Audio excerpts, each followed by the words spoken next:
Saya yakin, hakul yakin kalau kita diam saja pada tahun 2030, kalau kita diam semuanya, kita pasrah semuanya, kita acuh semuanya, mau sendiri-sendiri, kita akan menjadi negara yang berdasarkan komunis. Jadi untuk menyelamatkan anak cucu kita tidak ada alternatif lain. Bangkit atau punah. Bangkit atau punah. Kalau mau diam ya punah, harus bangkit.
Nah, dari situlah maka lahirlah kemerdekaan, persatuan umat yang dipelopori ulama, persatuan umat yang dipelopori ulama dan santri-santri mampu membuat merdeka. Sehingga pada saat itu proklamasinya menyebutkan kami bangsa Indonesia. Jadi yang merdeka pertama kali itulah rakyat Indonesia semuanya. Inilah namanya adalah negara pribumi. Jadi kalau orang ngomong pribumi itu naon? Ini asalnya. Bahwa rakyat bangsa itulah rakyat atau orang yang punya cita-cita bersama bersatu, itu namanya bangsa. Atau kumpulan orang-orang yang punya konsep sama, cita-cita sama untuk hidup bersama-sama, mencapai cita-cita yang sama, itu bangsa. Belum ada pemerintahan, belum ada bapak. Dulu begitu Bung Karno mengatakan kami bangsa Indonesia, hanya rakyat saja. Yang lainnya masih ada kerajaan Pajajaran, Pasundan, Mataram, macam-macam. Tapi sebagian besar kerajaan adalah Islam. Maka Islam mudah disatukan. Sehingga saya katakan bahwa ada kerajaan Sumedang di sini kan, itu adalah pemegang saham negara Republik Indonesia. Karena mereka disatukan untuk bersama-sama mengakui Indonesia dengan Presiden Bung Karno. Kami bangsa Indonesia. Jadi rakyat Indonesia ini bangsa pribumi. Maka dikatakan dalam tempo yang sesingkat-singkatnya untuk membentuk suatu negara. Besoknya barulah dibuat membentuk pemerintahan. Ini yang penting sama-sama kita simak. Yang pertama adalah melindungi segenap bangsa, karena bangsa yang merdeka kan.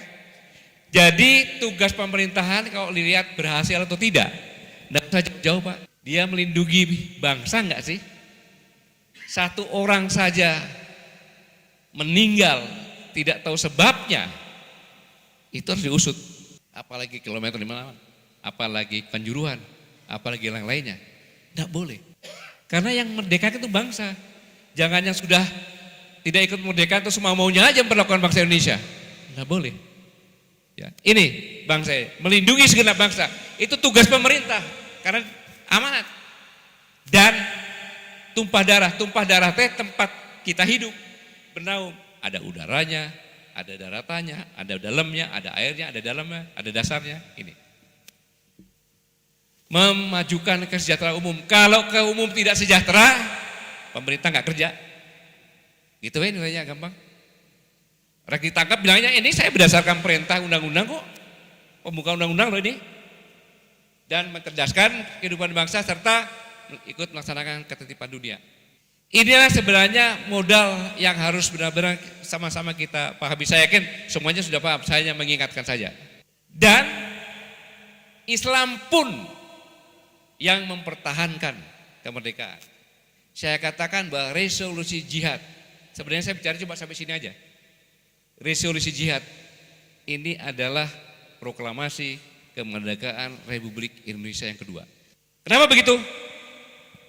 Kira-kira kalau tidak ada resolusi jihad, kita masih ada nggak Indonesia?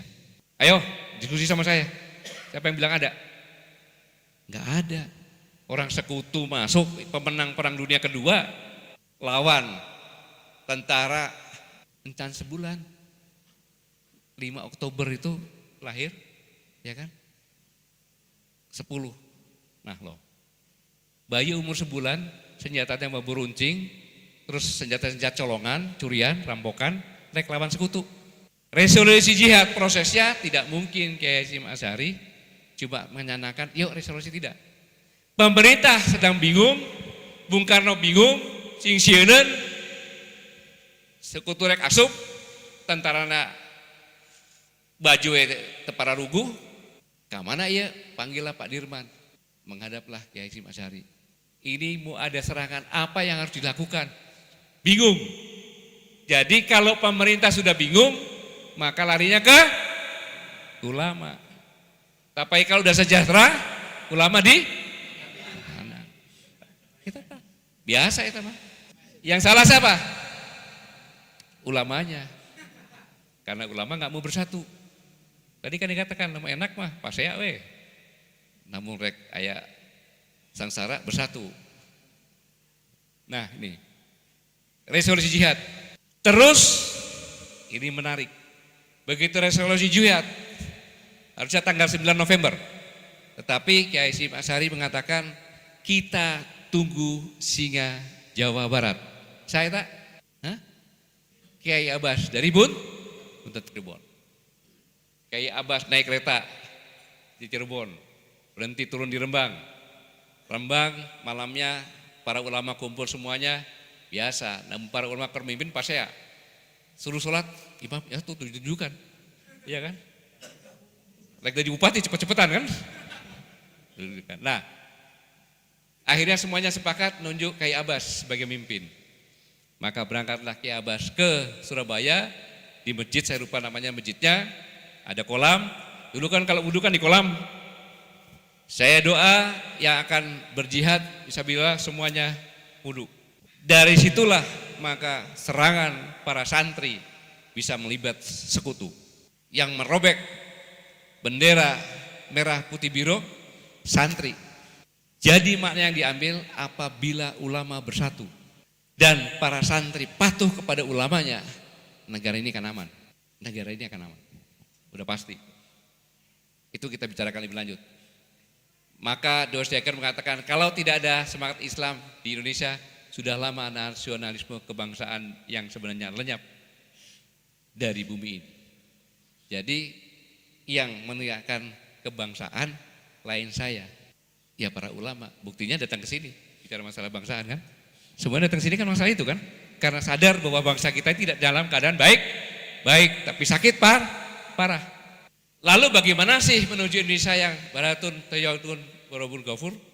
Ini yang penting, menuju persatuan dan kesatuan. Tadi dikatakan oleh Kiai Haji Deden pada saat di sini kan mengatakan bahwa Rasulullah yang menciptakan perdamaian kan. Jadi di Madinah ada kafilah Auds sama kafilah Asrad ya. Kemudian ada Bani Quraisy sama Bani Najin kan gitu. Nah kedua Bani ini mempengaruhi kafilah-kafilah tersebut, akhirnya terjadilah pertentangan sampai perang Ba'uds, ya kan? Sampai perang sampai benar-benar sudah mau kalah kedua-duanya karena perang saudara, sampai menggadaikan tanah, menggadaikan politik. Di situ Rasulullah datang mendamaikan. Akhirnya kedua kafilah menjadi Ansor ya, saudara. Tetapi dasar Yahudi nggak puas dia, nggak puas Yahudi. gosok-gosok lagi, ejek-ejekan pada saat perang Uhud, mau ribut, mau tembak-tembakan. Rasulullah mendengar, disitulah turun surat Ali Imran 103. Bersatulah dalam tali Allah dan jangan kamu bercerai-berai dan seterusnya. Maksudnya apa? Bahwa membentuk persatuan itu adalah sama perintah Allah dan sama dengan perintah sholat. Jadi ulama, saya hanya nirun, saya bukan ulama, saya santri ini, bukan ngajarin. Saya hanya membaca saja bahwa perintah untuk mempersatukan umat itu adalah perintah Allah seperti perintah sholat. Kalau salah, enak kalau santri. Ya Cecep, tamu santri saya salah biasa, dibenarkan aja sama ulama. Jadi jangan sampai kita terpecah. Satu dulu. Yang satu ya ulamanya dulu satu. Kalau ulamanya satu dan santrinya patuh pada ulama, beres.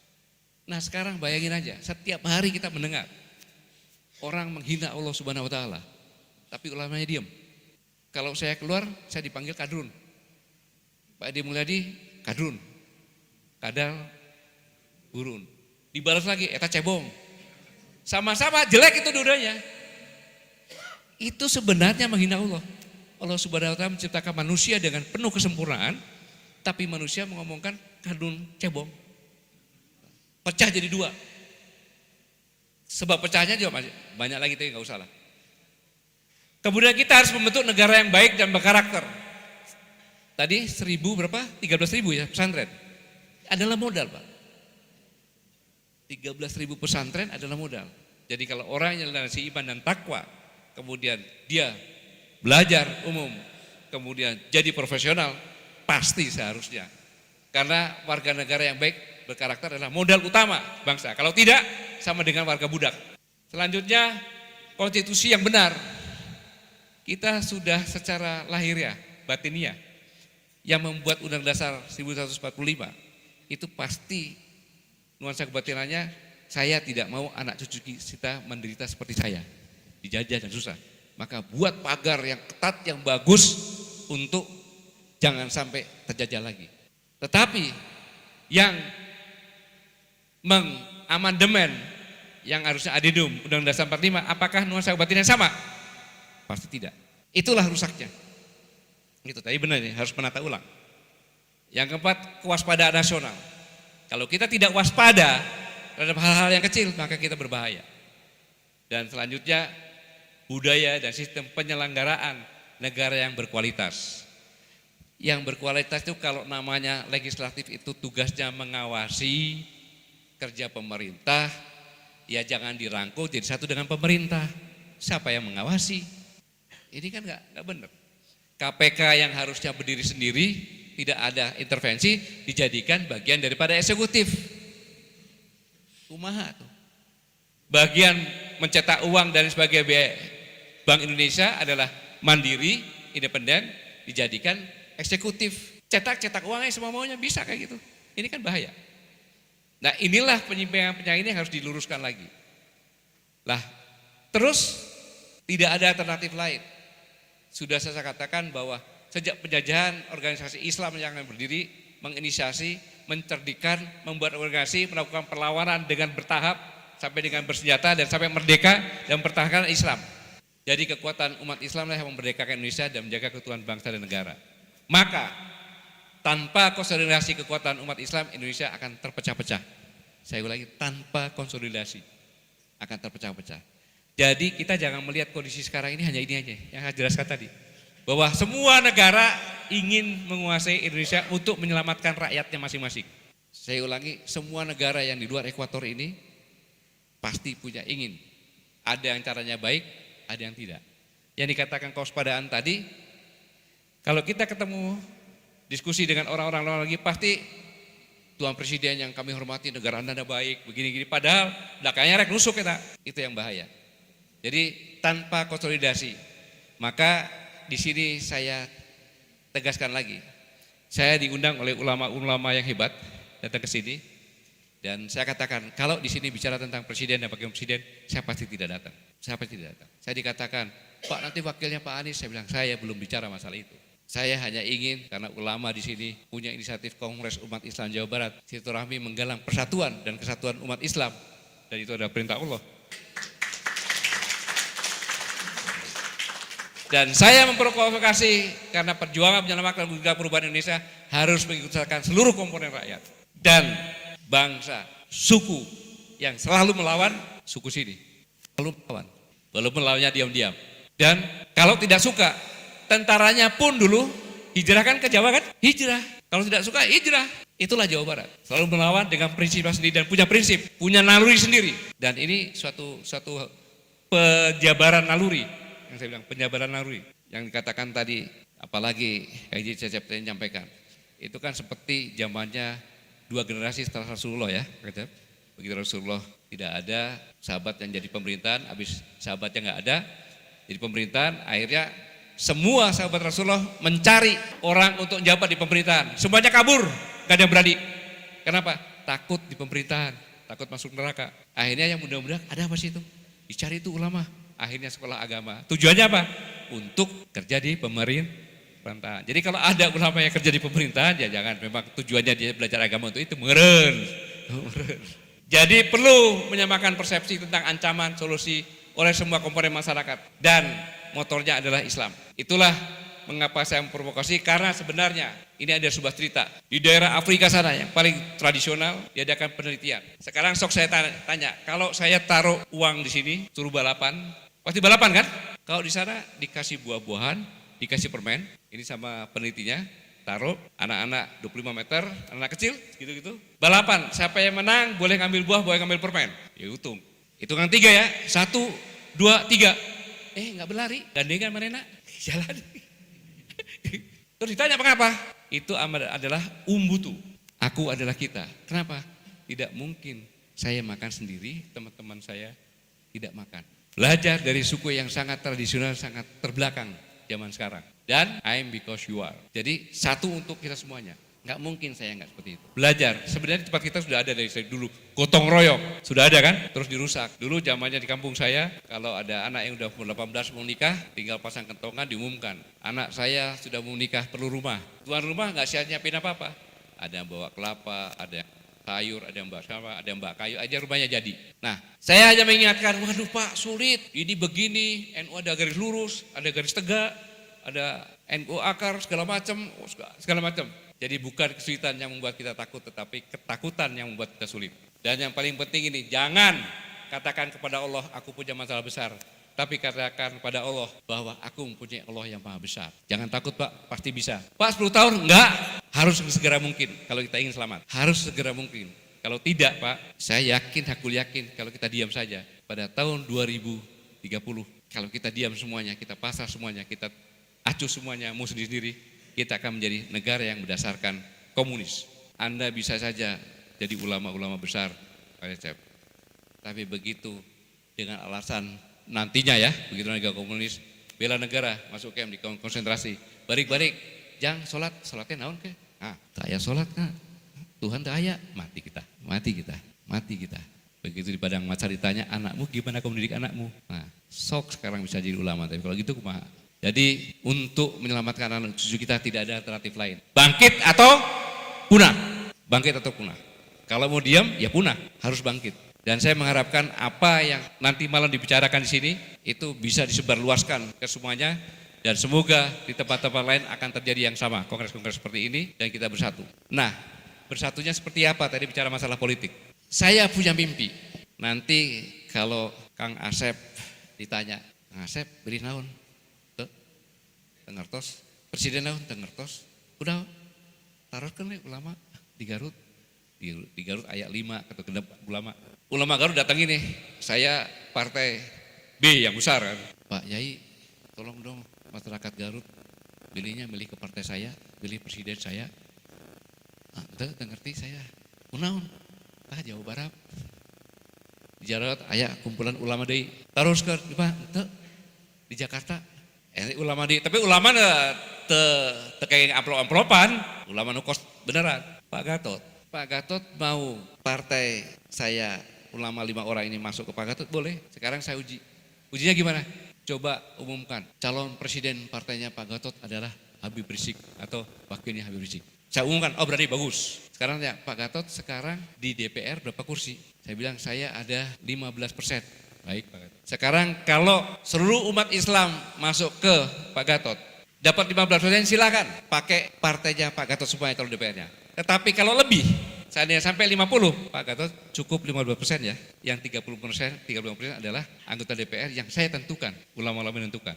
Ada perwakilan dari Garut, sehingga di DPR nanti lebih dari 50% adalah semuanya dari orang-orang yang dipilih oleh ulama, dari partai yang ditentukan. Dari situlah maka setiap ada permasalahan pasti bertanya kepada ulama. Disitulah baru kita menyatakan bahwa kita hidup sebagai pribumi di tempatnya sendiri dan Islam menjadi Islam yang benar-benar rahmatan lil alamin. Karena baik di pemerintahan, legislatif, isinya adalah orang-orang yang memang dipilih oleh para ulama dan kita nggak tahu, ulamanya tahu. Oh iya pantes, iya pantes, iya pantes. Itu ujungnya seperti itu kalau kita bisa bersatu semuanya. Bisa, bisa. Kalau disertai dengan dua ulama pasti bisa.